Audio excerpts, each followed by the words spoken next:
Hi, I'm Jack O'Halloran. Welcome to the Sarah O'Connell Show. Welcome to the Sarah O'Connell Show. Jack O'Halloran, welcome to the Sarah O'Connell Show. How are you today? I'm very well, thank you. It's an honor to speak to you. You are, of course, a legendary actor and boxer, but can you tell me, when you were growing up, what did you aspire to be?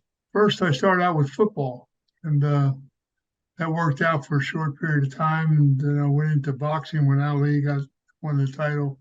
Told some people I could beat him. Next thing I know, I was in the gym. Um, and I boxed for 9 years, and they kept trying to get me into the movie business. I kept turning them down. Then they came to me when I retired from boxing. They came to me to do a picture with Robert Mitchum, Farewell, My Lovely. And they flew me out to Hollywood to do a screen test. And Robert Mitchum said, it's either him or I don't do the movie. So I blame it all on Robert Mitchum. That's an amazing movie, by the way. And was it a fun first role? Your character in that film had almost superhuman strength. We had a lot of fun. We had a lot of fun doing the film. Robert became an amazing mentor and a very dear friend. And helped me quite a bit in the starting of the industry. It all worked out very well. And you mentioned you were a professional heavyweight boxer. You had 57 professional matches, of which you were undefeated for the first 16. Can you tell me which matches were your favorite that you were involved with? Wow. I actually had 70 some fights, but they after it was undefeated for 60, then I went to do a physical, and they told me I had a disease called acromegaly, and I shouldn't be boxing at all, which is a tumor of the pituitary gland. And I am. I said, well, boxing's my day job, so I just continued going on. But I had some great fights with Kenny Norton and Foreman and Cleveland Williams, Terry Daniels, Carl Gizzy, uh, Andy McElinden. I fought all over the world. You did indeed. Is there anyone that you wish you could have had a match against? Well, I was signed 4 times with Ali, and it never happened.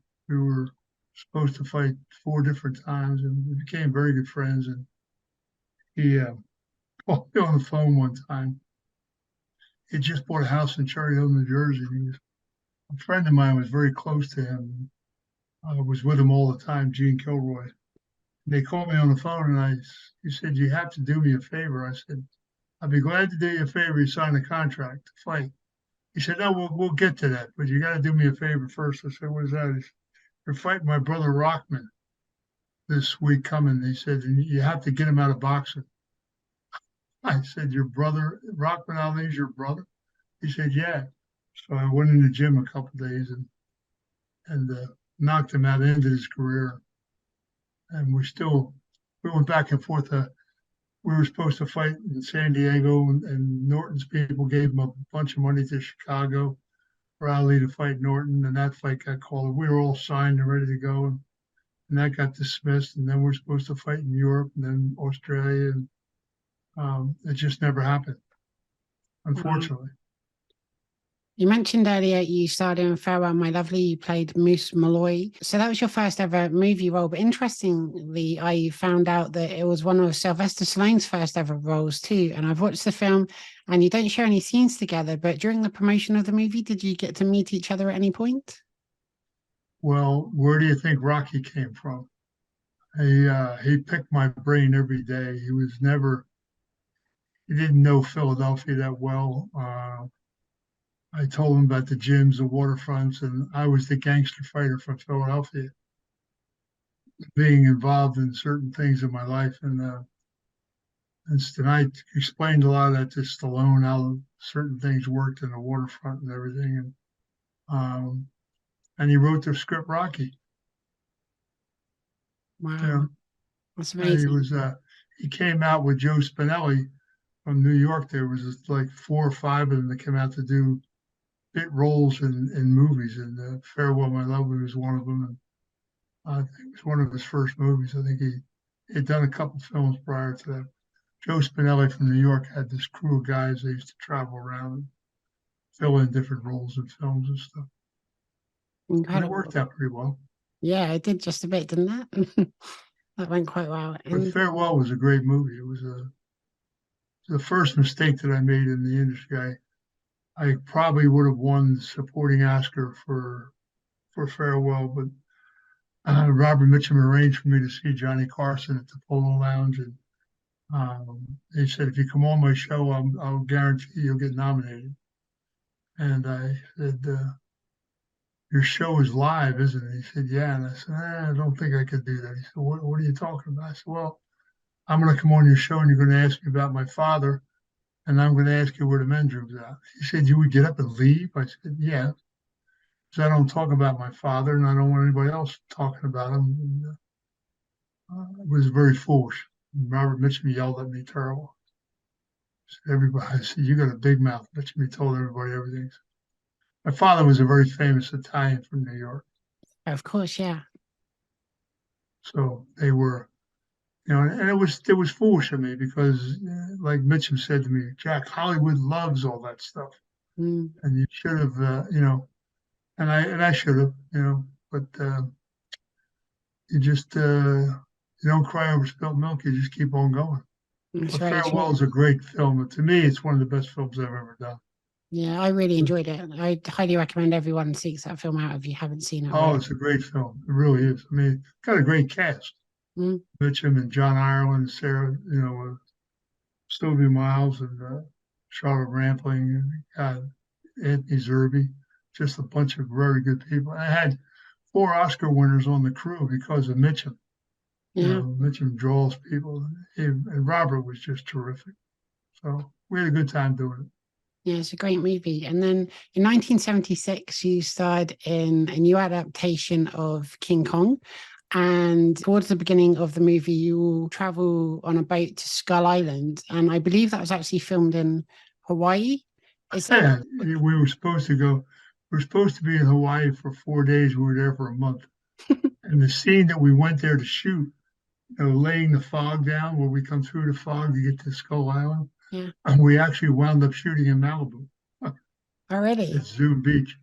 It's the director swore up and down he could get it, and the people over there had said to him, "And the wind currents and everything will never allow you to lay a fog down. It'll blow out before you get filming." So we just, John Gillerman was a very stubborn individual. And, but, we had a good time in Hawaii. Yeah. Is that your favorite location you've ever filmed in? One of them, we were in Honolulu Bay. It was it was a lot of fun. It was gorgeous over there. We shot Superman over in London for a few years. Yeah, and then we did March or Die down in Spain, which was quite good, in Almeria. Mm. And we shot in Morocco, and I've filmed pretty much around the world. Yeah, you really have. And speaking of March or Die, which came out in 1977. So obviously this was before Superman, but you starred in that movie with Gene Hackman. Had either of you, Catherine Deneuve. yeah, had either of you signed on to Superman at that point? We were doing March or Die when they invited us up to see Donner in London. They sent me the script, and Hackman and I flew up to see Richard Donner, and Donner asked me, he said, "How do you feel about playing a mute character?" And I said, to tell you the truth, of reading the script, I said, I embrace it because Jackie Gleason was a friend of mine, and he did a picture called Gigo and won an Oscar playing a deaf dumb mute. I said, if I ever got a chance to do a character where I had to use body language and facial expression, I would embrace it. And Superman was a great script for that because General Zod was a vicious general. Sarah was a man eater. Somebody had to relate to the children in the audience because it's a children's picture. So I took this big brutish guy and I played him like a child, learning how to work my eyes and stuff. And it worked out pretty well. Yeah, it must have been such a fun thing to do as an actor because you're not only playing this character, but this character is on an alien planet and doesn't understand what the police sirens are and stuff like that, and you're reacting to these things in real time, but you're also superhuman. Yeah, it was. We had a lot of fun, and the character Nan was a major scientist before they lobotomized him because he was playing around with Zod. So it's yeah, we had a lot of fun doing it. It was a great cast. I mean, gosh, the when you stop to think of the amount of cast people that were in that film, you had Yeah, Brando and all the in Superman 1 where they had all the people there in the judging panel saying guilty, guilty, guilty. You had the finest English actors in England. Trevor Howard, I mean, Harry Andrews, there was all of them were. And they did a small role like that because they knew the film was going to be a great film. And Brando was a trip to work with. Brando and I became good friends. And Terrence Stamp was a brilliant actor. And Sarah was it was one of her first pictures, but you could see that she had the ability, and she was gorgeous. I mean, it was we had a lot of we had a good time doing it. one question I've got about the beginning of the film is, that scene on Krypton where you're all trapped in those two spinning hoops. How did they do that? It was on the set at Pine. We weren't at Pinewood. We were over at Shepperton. They had to shoot the first day. They had to shoot Brando. He worked the first 11 days, and they needed to get him on film to get the money for the film. And so and Pinewood was booked out, so they started out in Shepperton, and that was a great set. It was hot, man. The lights coming up from behind us, underneath us, but it was a brilliant set. And Brando was just Brando's Brando. It's a tough act to follow. Absolutely. And so I understand that they filmed Superman 1 and 2 back to back, or they filmed all the scenes in the Daily Planet together for both movies and stuff like that. So when you filmed those initial shots on Krypton, was there then a massive gap while they filmed the rest of the first movie, or did you film it all No. In together? fact, we got Richard Donner got hung up shooting Superman 2, and we had to stop, and he had shot like 86% of 2. We had to stop because they had to deliver 1. And Warner Brothers was griping about, well, you guys are going to be late delivering the picture, and maybe we won't pick up the second picture. And that's all Saul kind of needed to hear. He said, "Oh, does that mean I can bring in other distributors to look at the footage?" And they said, "Yeah." And that was a mistake. And so when I was there at the screening room in Pinewood, and when they brought out, everybody came in to watch, and Alexander showed the fight scenes, and Warner Brothers couldn't get the rubber bands off their money fast enough. In fact, the Salkinds got an extra $5 million for Superman 1. Oh, wow. Can you tell me what Christopher Reeve was like to work with? Of course, he was essentially playing two characters, Superman, and I guess you would mostly have seen him as Superman as opposed to Clark Kent. There'll never be another person do Clark Kent Superman like he did, play both characters. And that was Richard Donner. Richard Donner got that performance out of him. And Chris was very young and he was naive, and it was his first big movie. Prior to that, he'd only done some soap opera and a couple stage plays where he didn't do much on. And Richard Donner, and he was like 170 pounds when he came on to audition. But Donner saw something in this kid, and they took him and they added 20 pounds to him and built him out a little bit. And Dick got a performance out of him that was just magic. He should have sent him Christmas cards every year, because he did. I mean, he, like I said, nobody will ever do. In fact, we're trying to put a picture together now for another Superman, and bring Christopher back and the 3 villains in hologram. Oh, wow. We have an amazing storyline that's going to really be a mind blower. And we're working on it with Warner Brothers right now. Wow. That sounds incredible.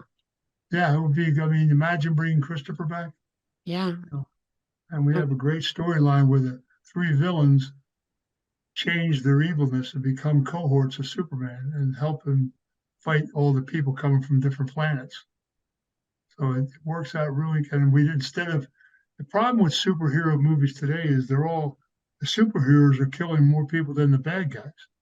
And I said that's got to stop. So this in this version, what we're trying to do is that instead of killing people or even locking a lot of them up, we're turning their mindset around. We have a technology that comes from a planet where there's a sister planet of Krypton. And they have a technology that allows people's mindset to be turned around.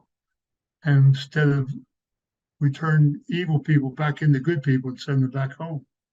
So it's kind of a neat idea. sounds incredible. And so would that be animated or live action? No, live action. No, live action. No. The technology's there to do holograms. And hologram technology has been around for a long time. So bringing Christopher and the three villains back would be quite simple because we never age being on Krypton. Wow. Oh yeah, I'd love to see that. So would a lot of people.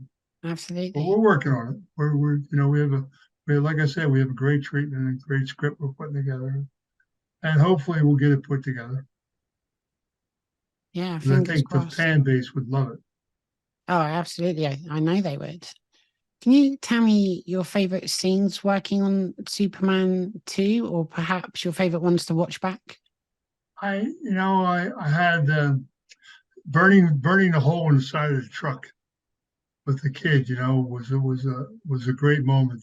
Being able to be childlike and putting that together and watching the reaction of a young person, to me doing that and stuff was kind of neat. And there were a couple scenes like that where I related with people where I got a chance to really put the body language and facial expressions into the character that I wanted to do, and it worked out really well. I mean, I remember the first Comic-Con that I ever did, and a guy come up to say, how much he enjoyed the movie and blah blah blah, and I answered him back, and he said, "Oh my God, you can actually talk." I said, "I must have done a pretty good job in the film. You really thought I couldn't talk." Absolutely. That's so funny. And did you get the opportunity to keep any props or souvenirs or costumes from the production? Well, I kept a few things put away for my grandchildren. What did you think of the Richard Donner cut of the movie? It's just I been think re-released on 4K, and I watched it again the other day. Incredible. it's much better than the original Superman too. Lester put a lot of comedy and stuff in, and what they did was they should have never ever gotten rid of Doc, but the Salkinds didn't want to pay him. The same as how do you cut Marlon Brando out of a picture? And the Lester cut, Marlon Brando's not in it. And he had already been paid and everything, but they didn't want to pay him the points that they owed him if he did the soup. So they cut him out. And in the Donner cut, he's there. All the scenes are there. And it makes it it's just a much better picture. It really feels like more of a continuation of the first movie, which has been re-released in cinemas. I watched it the other day, Yeah. the 45th anniversary, and it really feels like it's the second part of the first film as opposed to Yeah, it was. a sequel. Well, it was. Donner actually, it's sad that he didn't get a chance to film the final scenes that he wanted, because we did film scenes where, and we'll do that. We'll put that into the one that we're going to do. We filmed scenes is when we fell into the abyss. People thought we just died, but they actually took us out and put us in the police van and locked us up because our superpowers were gone. So they took us and put us in a van and carted us off to prison, and they shot those scenes. So those scenes are available to put into the film. Oh, wow. See, I didn't know that because I kind of just assumed they all died when they Yeah, everybody thought we just died, but we didn't. They actually put us into police vehicles and carted us off to prison. And what the film that we wanted to do is that there's a sister planet across the galaxy. It was a sister planet to Krypton, and and Jor-El's relatives or run that planet, and they were watching all the stuff that was going on. And when Krypton blows up, they actually extract Jor-El off of there and put him into a safe haven for a while things. And they watch Superman grow up and everything. And they're the ones that had the technology, which is much more advanced than Krypton. And they come down into the prison and they change the mindset of the three villains and they take them out of jail and erase all the factors they were ever on Earth as villains. And they become cohorts of Superman. And they work as a team. It's really quite a neat script. It's going to be a good film. I really can't wait to hear more about that. I listened to the director's commentary of the Richard Donner cut, and he mentioned that when working on the first two films, he actually had plans to make Superman 3 and 4, and his plans were potentially quite different to what actually occurred. Did he ever talk about what those plans were or what the storylines he would have involved? done, in actuality, he would have done 10 Superman. Him and Mankiewicz were a great partnership. In fact, they continued doing the comic books. They carried on with the comic books, and Dick loved Superman. He lived, eat, and slept it, and he had great ideas for what he was going to do with the future of Superman. And that was a bad mistake they made, because Superman 3 was a joke and 4 was really horrible. 4 was done by Cannon. It wasn't even done by Warner Bros. Cannon, they gave the rights to Cannon to do a picture, and Christopher wrote the script. But it was, I couldn't even watch it. It was diabolical. And every Superman since has been darker and darker and darker, which is not the idea of Superman. They've taken it a whole different bad way, I think. So we're looking to turn that all around. Yeah, certainly the most recent ones almost feel like a completely different character. Yeah, it's got so dark. It's just not good. Especially Superman fighting Batman and stuff like that. It just took away the whole concept of what Superman was really about. Absolutely. What do you attribute to the lasting success of those original Superman movies? Obviously, there's been so many superhero films over the years, but these ones have this lasting appeal and a huge fan base still. We actually broke a lot of technology rules when we shot that film, and we didn't use CGI. We shot VistaVision on VistaVision, and we were flying under bridges and around buildings. And people say, wow, there's no wires or anything? How'd you guys do that? So the film stands up today better than some of the stuff they're doing, because they shot us into the film. We had these pole arms that come out of we had a huge 100-foot screen and 3 pole arms that come out with body molds, stayed in the body mold, and they shot us into the film. And we did the turns and twists, and the body molds had certain motions to them. So it worked out extremely well. It was a long and tedious way of doing it, but like I said, the film stands up today. I watched it on a big screen a few days ago, and it still looked phenomenal. Yeah, but we have so many generations of children now that have watched this film, and even when I do Comic-Cons now, and I go and young people come up and say, "Oh my God, I love the film Superman," So it's kind of a good feeling to know that you did something that made that much of an impression on people's lives. Yeah, absolutely. And the films will live on forever, as will your performance, which is an incredible thing. Yeah, it worked out pretty well. Do you still enjoy going to conventions, meeting fans, and catching up with cast members like Sarah Douglas?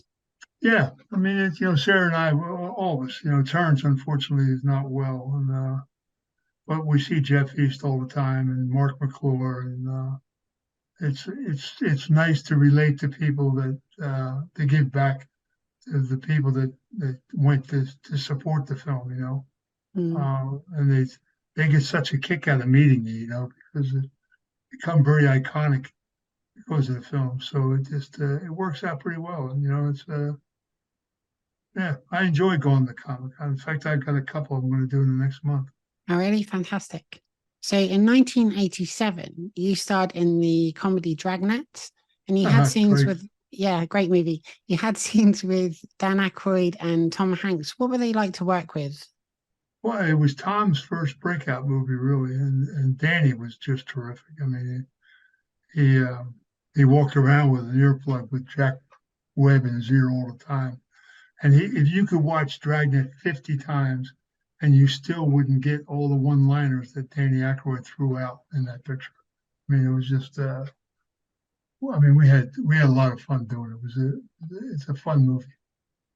In 1988, you then starred alongside Chuck Norris in Hero and the Terror, and you played a serial killer. Do you prefer playing lighter roles as you did in Dragnet and comedies, or serial killers such as Simon Moon? I turned down several pictures that Richard Kiel did. I turned the Bond movies down and a couple other pictures. One picture I wish I wouldn't have turned down was with Eastwood, but I was doing a movie, so I didn't have a choice. But if I like a script, I do the role. And working with Chuck was a lot of fun. And doing that character again, you're doing a muted guy. So I had a lot of fun doing that. And it's if I don't think I've ever done a bad movie, to be honest with you. No. I mean, I did a picture that should have gotten a lot better release than it did, called The Baltimore Bullet, with Jimmy Coburn and Omar Sharif, and was Bruce Boxleitner's first movie, and it was another very, very good film that worked out very well. It was just that APCO MC they didn't release it as well as they could have, which was sad. Yeah, it must be so frustrating when you work on a production that you love, and then it's kind of out of your hands, isn't it? Yeah, and that's like when I did Hero and the Terror, and they did a screening of it, before it was released, and they had a questionnaire deal with people. What brought you to see the screening? Why did you come to see it? And 86% of them said because I was doing the character of the Terror, which was kind of nice, Love that. So over the years, you've obviously been in a lot of different fight scenes, and even though you were a professional boxer, have you ever sustained any injuries during production? No. Well, in Superman, I hurt my back pretty bad. Snara got hurt, and a few of us got hyperextension doing the flying shots. But no, other than that, no, I never got any injuries at all. I did all my own stunts. You're pretty lucky, especially in Superman, because you got thrown into buildings and through trucks and stuff like that. It worked out really well. It was good. It really did. And so in 2009, you were inducted into the California Boxing Hall of Fame. What did that mean to you? It was a nice tribute. We were put into the California Hall of Fame, Pennsylvania, New Jersey, New England. But California was, because I lived there, it was a great tribute. I appreciated it a lot, because it showed I was my own worst enemy in boxing. If I'd have trained the way everybody trained and did what they did, I had a lot of natural ability, and I abused it. I was always doing other things, and I would take fights on a week's notice and stuff like that. It was kind of a foolish thing to do. I remember I fought a guy in Detroit, Alvin Blue Lewis, who had just went 13 rounds with Ali in Ireland. And then he came home and he beat Ernie Terrell, and he beat another great fighter. And they wanted me to fight him in Detroit. And so when I went up and fought, and I beat him terrible. I beat him really bad. Then I went to Ali's camp up in Pennsylvania. And I said, okay, I just knocked this clown all over the place. You and I get it on. And he said to me, if I give you a title fight, will you really try and beat me, Jack? I said, let me tell you something. For the first time in my career, I'm going to go away to camp like you do. I'll stay there for 6 months, 6 weeks. I said, and when you get in the ring, bring a gun with you. He said, 2 steaks, please. He was, he and I had a lot of fun. Ali was a good guy. By the way, since you're here and you spoke to Sylvester Stallone before the creation of Rocky, can you tell me of the training that Rocky does in those movies, chasing chickens, punching frozen cows, running up steps? Is that good training for boxing? You know, in a way, some of it is really not that bad. Chasing chickens and stuff is what the old time fighters used to do because it increased your reaction speed and stuff. Hitting the meat in a warehouse is, well, I don't think that does a lot for anybody, but you do this, you get the same reaction hitting a heavy bag. But the chasing the chickens was a good scene because old time fighters used to do that. They used to do certain things to increase their agility. They didn't have the toys and the mechanisms that people have in gyms today. So they had to make up their own, you know? Yeah, and then you can progress to bigger animals like trying to chase a kangaroo or something. I knew a football player, a guy named Doug Atkins, who was a great defensive end for Chicago Bears. And he was raised on a farm, on a ranch. And how he got so strong and everything, he started out picking a calf up and putting it on his shoulders and carrying it from one field to the next. And he kept doing that till the calf became a big cow. And he carried the cow up on his shoulders. And it was like weightlifting, you know, it's like chasing the chickens around. So this was like a weightlifting thing for him when he was a kid. That's amazing. I love that. So in 2010, you released a novel called Family Legacy. For the uninitiated, can you tell us what that's about? Yeah, my father was a very infamous individual. And when they did The Godfather comprised of 4 dons, one of them being my father. And my father controlled all the harbors of the country, and he did not want to go into the drug business. And that's why they assassinated him in 1957.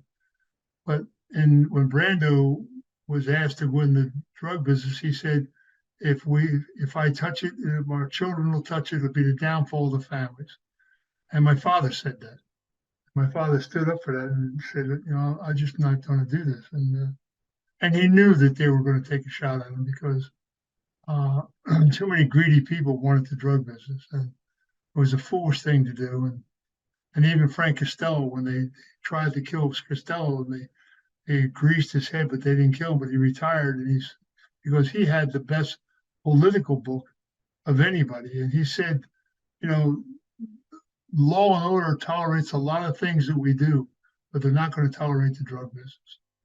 And so I wrote a book in reference to that life and how things changed, and from my father's death to the Kennedy assassination. And I tell the truth about a lot of things, that happened in the changing of the country and changing ways of organized crime and what really happened in the Kennedy assassination and why he was killed and how and who killed him. So very good book, actually. And I've got 2 more coming out. We're gonna do like we did with Superman. We're gonna film the first one. We're gonna do 2 films at the same time so that when we come back to the sequel, we only have a few extra scenes to do. We're gonna utilize the locations.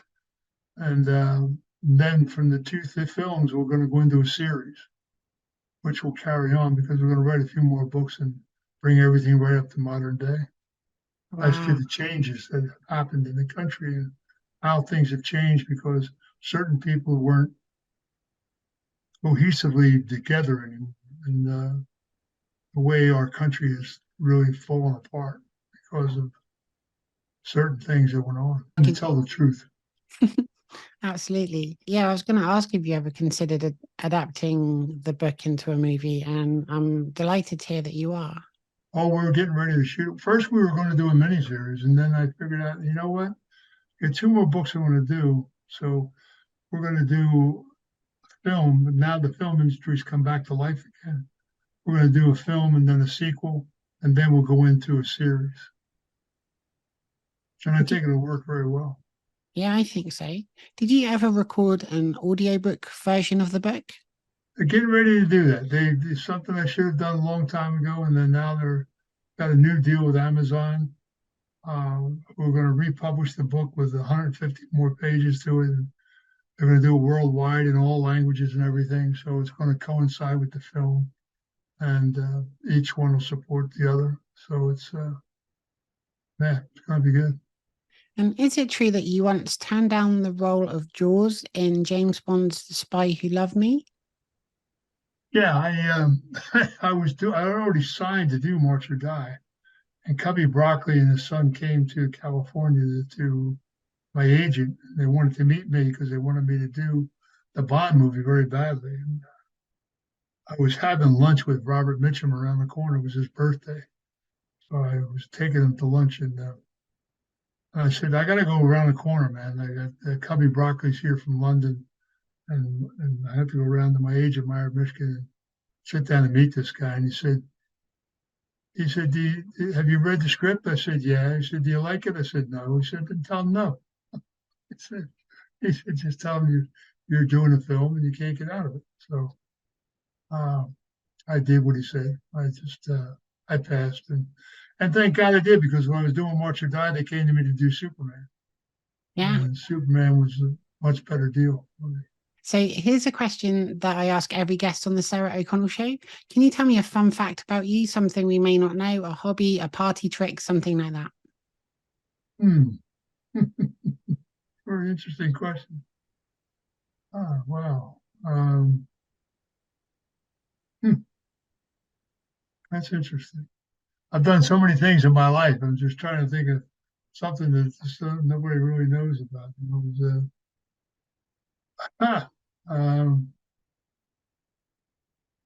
I don't know. I guess it's my love for Italy. I kind of looking forward to going over there to film part of the book. And a lot of friends of mine over there are looking forward to us coming there. And I'll probably one day retire to Italy and just live my life out over there. It's gorgeous, gorgeous country. If you've never been there, give it a whip. I've been there a few times. Yeah, it's a beautiful country. Yeah, I love Sicily. Sicily's kind of neat.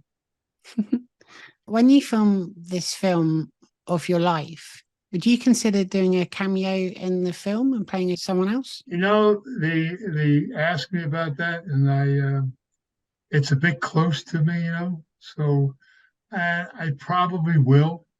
I probably will do a cameo. I'll be like Alfred Hitchcock, you know, who did something in every one of his films. But there's a couple characters that I could do in the film and I could create a character if I wanted to. Yeah, I probably will.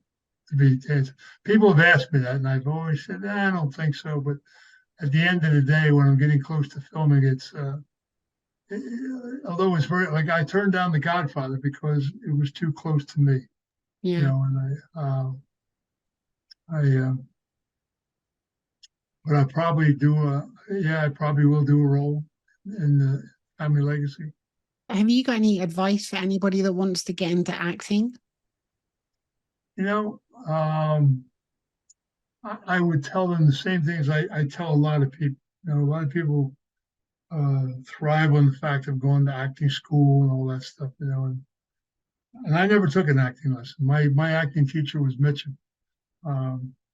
It's about just being yourself, taking a character and putting that character in you and walking down the street like you know, and having fun with it. Just enjoy what you're doing, you know, take a character and live that character for the moment. Enjoy doing things that you probably could never do in your life that you could do in that character, you know, and have fun with it. It's like doing a stand-up comedy show or something, or doing something that, you know, that you ordinarily would never do in life, and being able to portray another person and being able to do it well. I enjoy doing that. I have a lot of fun with it. So I tell people who come to me that first, when people come to me and talk about the film business, I tell them, get a job. Make sure you get a job. because it's not the easiest thing to break into, but because either the camera loves you or doesn't. That's the whole part of the whole thing. You could do a small role in a film, and the camera likes you. People are going to come back at you and say, "Well, wait a minute, hold it." It's kind of an interesting. It's a very interesting industry. When the first scene I ever did with Mitchum, and he arranged for us to drive to work together the very first day and every day. But he arranged for them to pick him up, and then they came to pick me up, and we had to drive all the way downtown, and he just told me funny jokes all the way down, which kept me laughing like hell. And then we got down, we got on the set, and we were just getting ready to go into the first scene that I would have ever done in the film. And he looked at me and he said, "You read that script, kid?" I said, "Read it." "And I know your role, John Ireland's role." I said, "Cover to cover." He said, "Good, throw it in the trash can." I said, "What?" He said, "Don't let me catch you doing what thousands of people doing this when they come out here. Don't let me catch you acting. Be yourself. Just be you. You've been a hoodlum all your life, so this is your chance to play a hoodlum. Have fun with it." And he was right on the money. He was the best acting coach I could have ever got. And we were doing the film about 2 weeks, and the production office was at Samuel Goldwyn Studios, and I was at the studio, and I was talking to Kastner, and I was leaving the studio, and the editing guy was right there at the gate. He had his office there. And he yelled down at me, he said, "You're Jack O'Halloran?" And I said, "Yeah." He said, "Well, I'm so-and-so, and I'm editing the picture here, Farewell, My Lovely." And I said, "Oh, wow." And he said, "That's the first movie you've ever done?" I said, "Yeah." He said, "You know what, kid, you're going to be a star." And I said, "Yeah, thank you very much." And I went to Mitchum and I said, "Well, maybe I should go to UCLA or something and take these elocution lessons and acting lessons." And he looked at me and he laughed and he said, "Just keep doing what you're doing, kid, and you'll fart through silk. Don't worry about a thing. You're doing fine." It worked out very well. Really did. You've spoken a lot about some of the things you're working on. You're going to be doing a few convention appearances. You're obviously developing films and books and all that good stuff. Can you tell me anything else you might be working on next? Got a little film I'm going to do in Nevada. It's first time it's a horror picture, but it's got a great Faust twist. Really a nice little picture. And we're going to do, it's called Red River. And we're going to probably shoot that in about 2 months. And it's kind of neat. I really like it. Besides that, we're doing Family Legacy, and then we've got another picture that a couple properties that I own that I want to do. Gray Cloud is a very, very neat film about an individual who reverses violence. And it's kind of a neat story, and it's about a friend of mine, actually, who had a lot of power in Asia. And then he's got we're building a studio in Nevada. We're going to put a huge studio out in Nevada, which is needed very badly. And for the first time, put everything under one roof, so people don't have to travel all over the place to do films. So we've got a lot of stuff in front of us we're having a lot of fun with it. It's so inspiring. You're working on so much stuff that all sounds like I want to watch all of it. So Yeah, it's going to be good. It's going to be good. Now, looking back at your career, which roles are you most proud of? Moose Malloy. I love the Farewell, My Lovely picture. It's and Superman, which made me an iconic actor. And I've got a film that I'm going to go and do. There was an Irish picture, I don't know if you recall it. It was called The Informer, with Victor McLaglen and John Ford back in the 30s, and it won 4 Oscars. And I took the book and I did another adaptation of the book from Liam O'Flaherty. Liam O'Flaherty and I became friends. He lived in England, and he explained to me the book. So the film that they shot originally was shot all at RKO at night. It was dark. And it was, So we're going to go to Ireland and open up Wicklow Mountains and really do the picture justice. And I'm kind of looking forward to doing that. I think that's my Oscar. Wow. My dad came from Wicklow. Yeah, well, I lived in Wicklow in a little town called Dunlavin. We had a horse ranch over there. It was Wicklow Mountains are gorgeous. Ireland has greens that no one's ever seen before. It's a beautiful country. Changed a lot in the last 20, 30 years, but yeah, I kind of enjoy Ireland. In generations to come, how would you most like to be remembered? By giving joy to people for what they see on the screen, by doing something on the screen that entertains them, which is what the film industry is about. It's about entertaining people. And I feel pretty confident that I've done that in things that I've done, that I've given people joy watching it. You know what I mean? That was the main goal of doing it. You've definitely done that. And so I grew up watching Superman 1 and 2 on repeat. I had them on video. And with all the films that have come out in recent years, they're still my favorite superhero films of all time. And a lot of people feel the same way that you do. That's why we want to bring it back and bring Christopher back and try and straighten things out a little bit. Thank you for genuinely a lifetime of entertainment. Like, I've been watching your films essentially since I was born. So Thank you. Thanks for asking me to come on your show. It's an absolute honor. And so my final question is, have you got any messages for people watching the Sarah O'Connell Show and your fans around the world? Yep, you should tune in. The lady's got a lot of insightful interviews coming up, I'm sure. I said, this has been an enjoyable time for me. Thank you very much. It's been a pleasure doing this. And I hope we'll come back and do it again.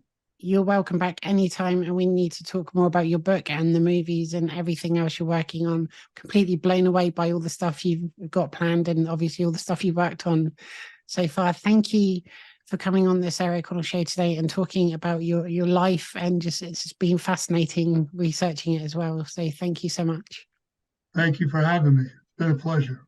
And thank you to everybody watching at home. Be sure to share, subscribe, give this video a big thumbs up and leave lots of lovely comments. I'll see you all again soon for another episode of the Sarah O'Connell Show. Bye. Hi, I'm Jack O'Halloran. You should actually subscribe to the Sarah O'Connell Show. Thank you. Take care. Take care. Bye.